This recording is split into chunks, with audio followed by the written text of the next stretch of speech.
Welcome to this session brought to you by myself in conjunction with PQ Magazine. And the focus of what we're going to talk about is how we can smash our December 2025 SBL exam. In terms of what we're going to cover, I'll begin with a review of the pre-C material, making sure there is no terminology or industry little things that are left unturned.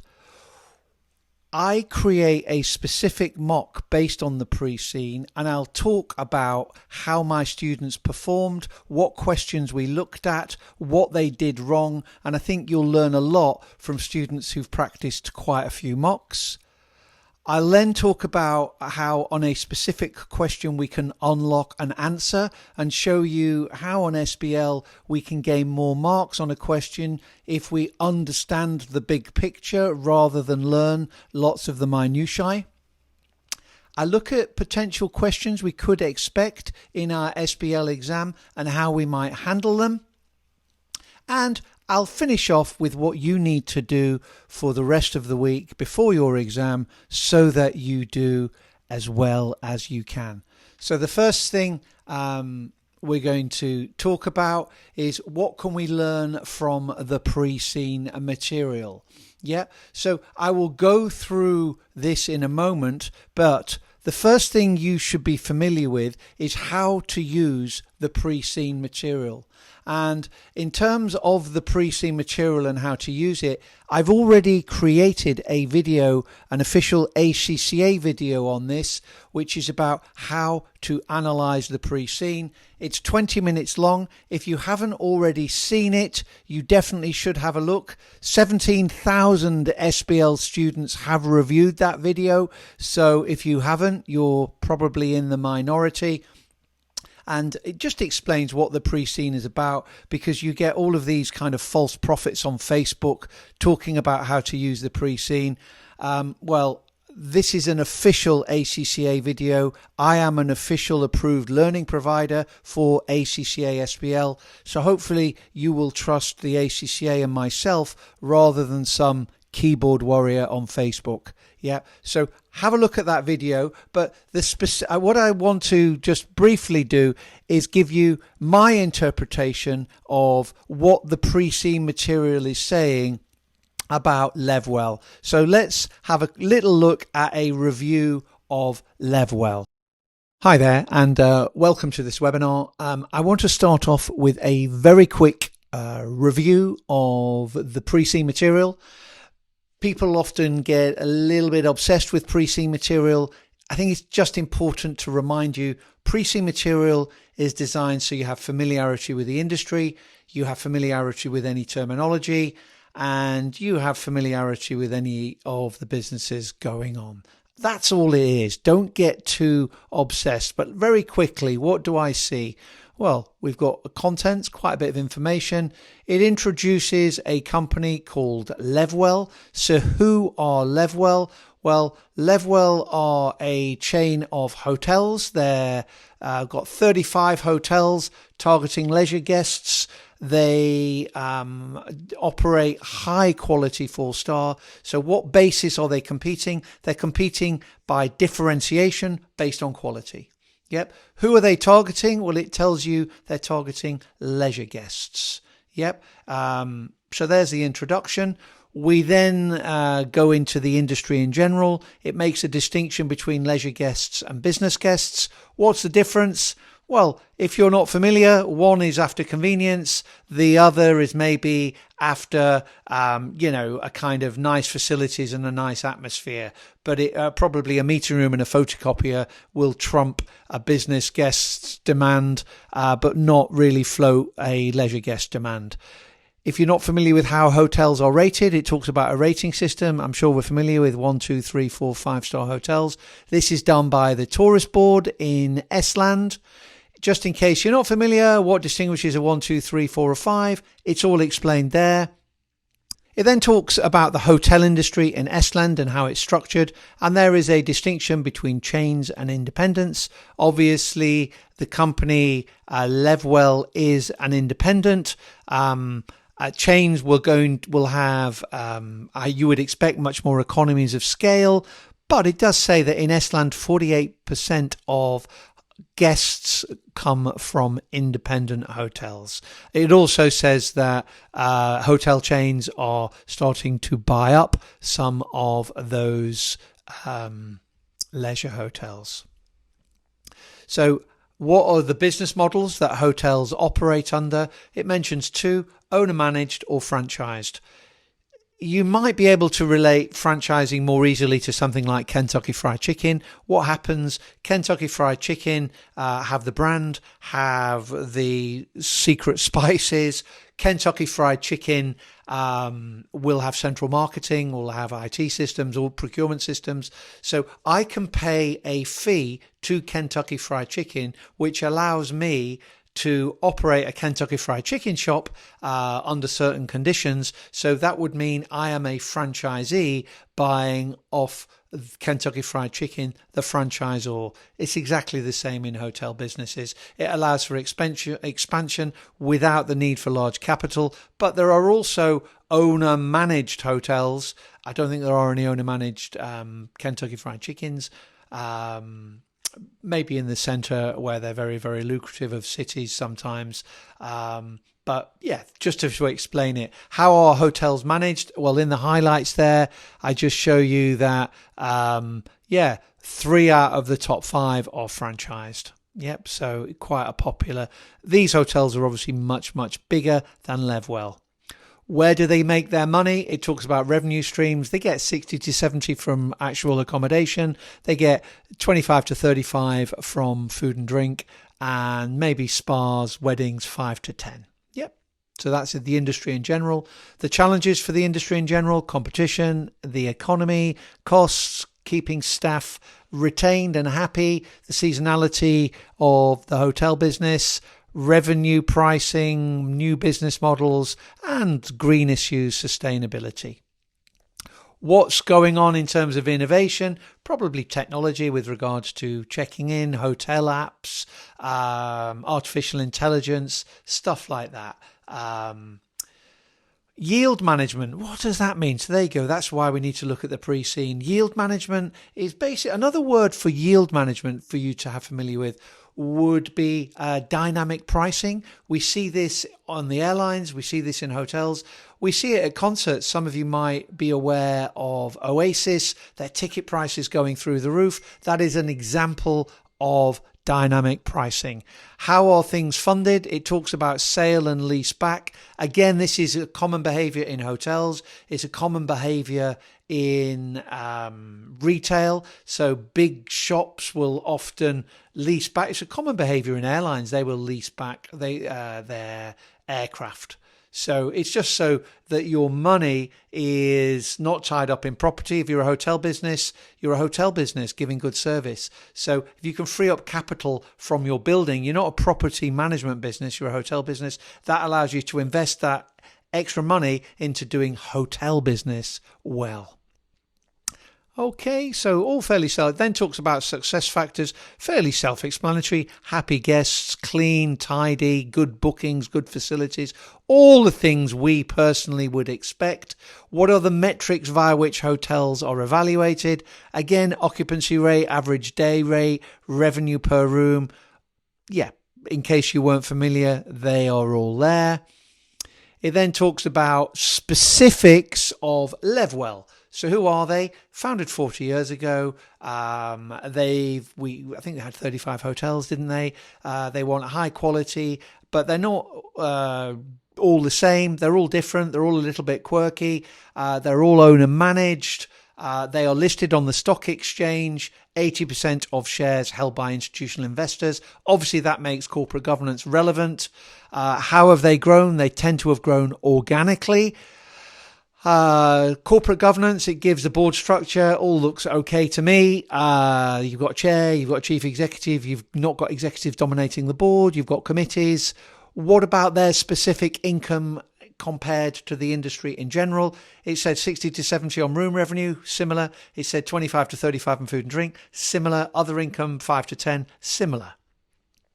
The only thing I picked up on seasonality was their seasons seem to be October to March. Are they in the Southern Hemisphere? It doesn't really matter, but no, traditionally I would think the season would be May to September or April to September. So slightly different. The higher room rates are in the Northern Hemisphere's colder months.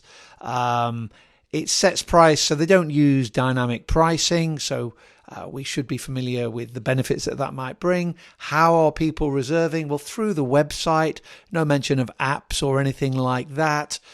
In case you're not familiar with the people that work in a hotel, it talks about check-in staff, housekeeping staff, maintenance staff and catering staff. Read it if you're not familiar.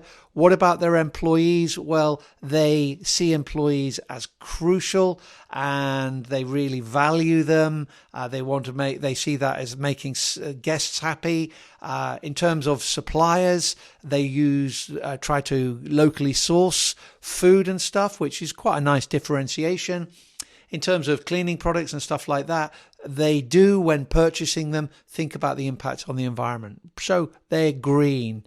Very good. IT systems, again, what happens? Well, they're all bookings coordinated on a system. It lets housekeeping know that a room needs cleaning. They're all hosted on in-house servers. They're all in head office. They don't use cloud computing. So how is this stuff disaster recovery and backup? I don't know. Why does it give a mission? It normally gives a mission because in the exam, if a company is buying or merging, will the mission and objectives of the company they're acquiring fit with the company, in this case, Levwell? That's normally so we can say, oh no, it's not acceptable to the current objectives and missions.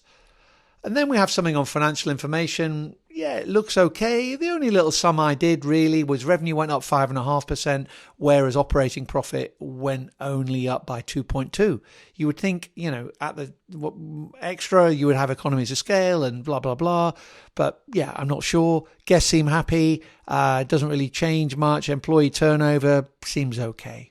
So pre-scene is to make sure we're familiar with terminology, familiar with the industry, not to go into lots and lots of detail on question spotting and reading multiple company accounts on hotels. But there we have it. Hopefully that was useful. So the pre-scene did talk about franchising, and some of my students weren't that familiar or asking me questions. So I created a question on my mock that drew on knowledge of franchising. So let's have a look at franchising in a bit more detail. To show you how a mock would look, you will get an introductory page like this. So I created this about Levwell hotels. I created 5 exhibits, one on a memo from the finance director on franchising, another on social media benchmarking, another on some correspondence about digital activity in the hotel, another about sustainability, and another which was a newspaper article on environmental trends in the hotel industry. So you would get that, you would read the exhibits, always read the tasks before the exhibits, because when reading the tasks first, you can then read the exhibits with context. So this is part of the question, here's an exhibit about franchising. So it talks about reviewing our capital forecast, and we're probably not going to be able to build more than 2 new hotels because it's expensive. So they're looking at maybe franchising, because by franchising you might be able to grow without so much investment. And then so you'd read and digest that exhibit, and then you would get the tasks. And part of this task here asked you to prepare briefing notes for consideration at the next board meeting, which evaluates the advantages to Levwell of adopting a franchising model for future growth compared with continually to rely solely on organic expansion. And I gave 4 professional marks for evaluation. So let's think about how we would answer a question like that. Yeah, let's think about a suggested approach to a question. And the first thing I would start with would be, where does this fit in to our learning? So when we've seen in the syllabus what we need to know in terms of knowledge, this basically fits into the area of strategic planning, I would argue. If you're not familiar, there is an article on the ACCA website, an official article written by me, Strategic Planning Process Part 1 and the Strategic Planning Process Part 2. And if you look at that, when we're thinking about a strategy, we first of all need to think about what basis are we building it on. So we then consider which direction we're going to go in, and then we consider how are we going to get there. So what basis? They've already decided that they are a 4-star hotel that is operating on the basis of quality for leisure guests. Which direction? They operate only in the market of one country. And I think this is asking us, how are we going to grow? So when we think about how are we going to grow, you would hopefully understand that we can grow organically or internally, we can grow via external acquisition, or we can grow via joint venture, which is franchising.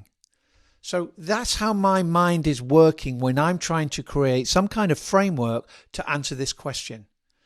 And hopefully yours does too. So what do I know about internal growth or organic growth? Well, I know when growing internally, we get full control. We maintain and keep all the profits. We can keep our culture tight. We don't have to bring other people in to dilute our culture. They're the good things that we would get. And it might be sometimes we grow internally because you're not allowed as a foreign business to buy someone in a country, or there might be competition commission preventing us. So that's about internal growth. What about joint venture or external growth? Well, normally we would get involved with someone else because it shares costs, we share risks. It can be quicker because that person might already be in the market. We don't need as much capital. That will give us better ROCE.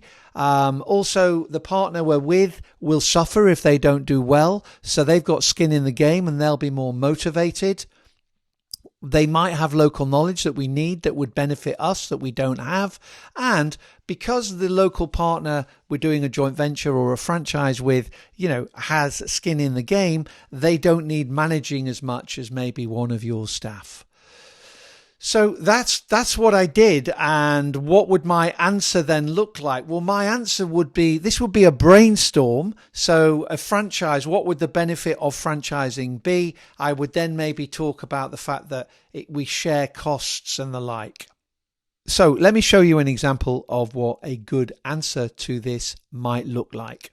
So here you can see it's briefing notes. I lay it out quite well. Be careful on it, too long an introduction. That might be slightly long, but look how I present it. Subheading, white space, explanation, subheading, white space, explanation, numbered. So I've literally taken that brainstorm of the benefit of joint ventures and applied it in the context of a hotel. So in my answer, I say franchise enables rapid growth. I don't just say rapid growth. I say because franchises fund and build the hotels. This avoids the long construction and development timelines associated with the owned model. So everything is about a hotel. So that's what you need to do. I think there were about 16 marks in total. This is a very, very good answer by a very competent student, and they would almost get full marks for that. But you don't need to get full marks, you need to get over 50%. So hopefully that helps you. So I obviously created a full mock. What else did I talk about in my full mock? Well, the first question, I talked about franchising. In that question, I talked about the comparison with organic growth, as I've just shared with you. I then did a question about e-marketing. So familiarize yourself with e-marketing and the 6 I's. I then talked about the benefits of a digital platform. So there was some talk about, digitization and what the hotel could leverage from a digital platform, but what also would be the risks and challenging of implementing that. I then did a question in the area of social responsibility. I had some exhibits linked to it. We talked about EMAS as a certificate. There's also an international standard we can get to say we are socially responsible.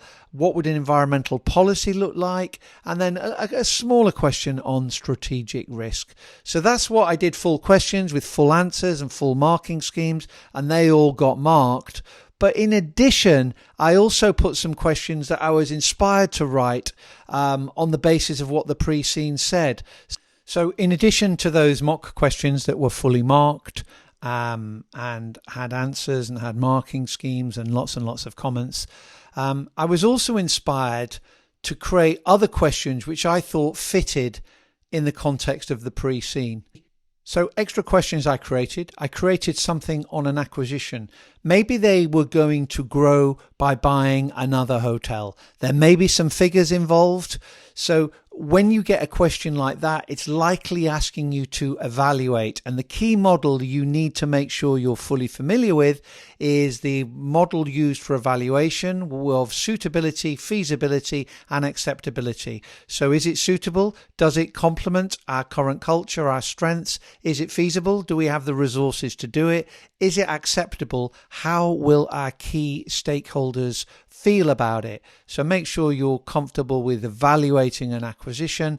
Don't forget, there won't be too detailed numbers, but sometimes there could be numbers. If numbers were involved, you calculate them in the spreadsheet area and refer to them as an appendix in the spreadsheet in the word processing area. I did a question on leadership, talking about the challenges and what we would need to do to build leadership capabilities within the hotel. I then did a question about stakeholders, asking you to assess those stakeholders. So we would be looking at the dynamics of their power and their interest and how relevant they were and maybe the conflicts. And then a common way in which we communicate with all our stakeholders is through integrated reporting. So, how we could use it to communicate. You might be inspired by the 6 capitals. So, that could be a question. Obviously, IT is involved. I did do a question on IT in the exam, but a question on IT could go another way. It could talk about cybersecurity. So I created a full question for students to do on assessing the risk and maybe how to strengthen the business so it's protected from cybersecurity attacks. I talked about outsourcing, so maybe they might want to outsource catering, they might want to outsource cleaning. What would be the benefits and drawbacks of that in a hotel? If we were to outsource, how would we create contracts, etc.? So have a look at outsourcing. And I also created a question on corporate governance, talking about the importance of board diversity, the benefits of it, and how to create a more diverse board, what you would need to do. So that is a summation of everything my students have been doing. They've been working very hard and hopefully they will pass with a very good mark. What do all of you need to do in the next week? So we've got a week to go to the exam. What do you need to do? Well, first thing I'd say you need to do is you need to look after yourself. Yeah, do not go crazy. Can you imagine training for a marathon next Tuesday and completing 10 marathons between now and next Tuesday, just so you know what a marathon's like? It would be crazy. My advice would be keep to the routine that you have. Try to go to bed and get up at the same time. Make sure you are well nourished. Don't get too stressed. I'll talk about stress a bit in the moment. What else would I say we need to do? Well, if you haven't done so already, take a look at these resources. I'll give you the place where you can see them. This one is about how to earn marks in SBL. Again, 26,000 SBL students have looked at this video and have hopefully passed the exam from the lessons that it shares. So digest, listen to my approach. Again, this is a video which is quite long, so you need to go and have a look at that. I'm not going to talk too much about it now. How do you step into the mind of a marker? Yep, have a good look at this video. I've been involved with SBL and the people in the education team for over 20 years, and so that gives you everything I know about how markers behave, what they do, what they like to see. What else? Well, what the markers often do is have their comments and opinions consolidated in an examiner's report. So there is a whole video I've done on examiner's report unlocked. make sure you have a look at that. So where can we view these videos? Well, you can view them on the ACCA YouTube channel, but they are interspersed with lots of videos. I have put them on I put the link on my YouTube channel where you can easily access them. My YouTube channel address is here, or if you just type in ACCA Sean Purcell SBL, you'll get my YouTube channel and you'll get lots of information there. So hopefully that helps. That's some nice little bits of advice to keep you sane, keep you focused, make sure you're doing the right thing.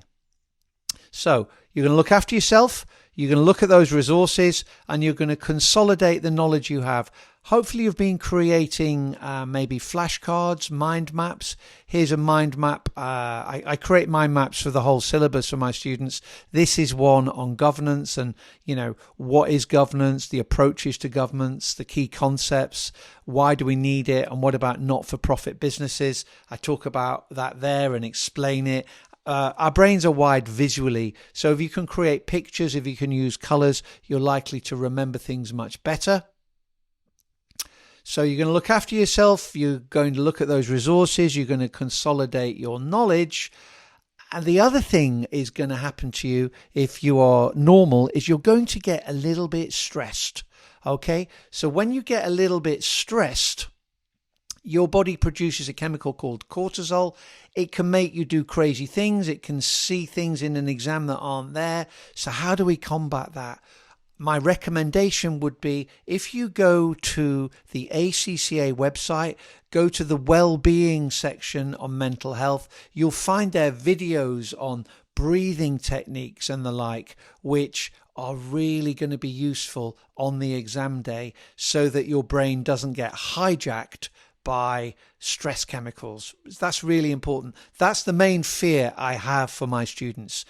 My students have done lots of mocks. They've got great material. They're definitely going to pass the exam. But my fear is their chances of passing the exam could be hijacked by their brain being flooded with stress chemicals and making them behave out of the ordinary on the exam day. So so forewarned is forearmed. We can look at the resources on the ACCA website. There's some videos on breathing and stress and how to de-stress yourself that are only a few minutes long and are really, really useful. So I would encourage you to look at them. And then finally, believe in yourself. Yep. If you're stuck on a question, don't let any marks go free. Yeah, you haven't put all this work in, paid money for courses, to then just say, I don't know, in the exam. What can I say? Step out of the question. Think about, where is this question? What is it talking about? A good example, there was a question a few exams ago where it asked for a heat map. It was a crazy question nobody really knew. Heat maps weren't even in any of the textbooks. But where was the question? I asked myself. It was in the area of risk. Okay, in my studies of risk and assessment of risk, what have I learned? Well, I've only really learned one thing, and that was talking about the likelihood of risk and the impact of risk on a little 4-box grid. That's all I know. So maybe I can create a heat map from all I know. And if you did that, you got all the marks. But some people just shut down and said, I don't know what a heat map is. So really important to believe in yourself. Really important if you get a question you're not sure of, connect to the workplace. It's a practical workplace-based exam. What would you do in the workplace? Yeah, what would you do? Say that and it is likely to get some marks. Okay, so thank you for listening. I hope those tips are useful. Make sure you learn how to calm yourself down if you're prone to a little bit of stress.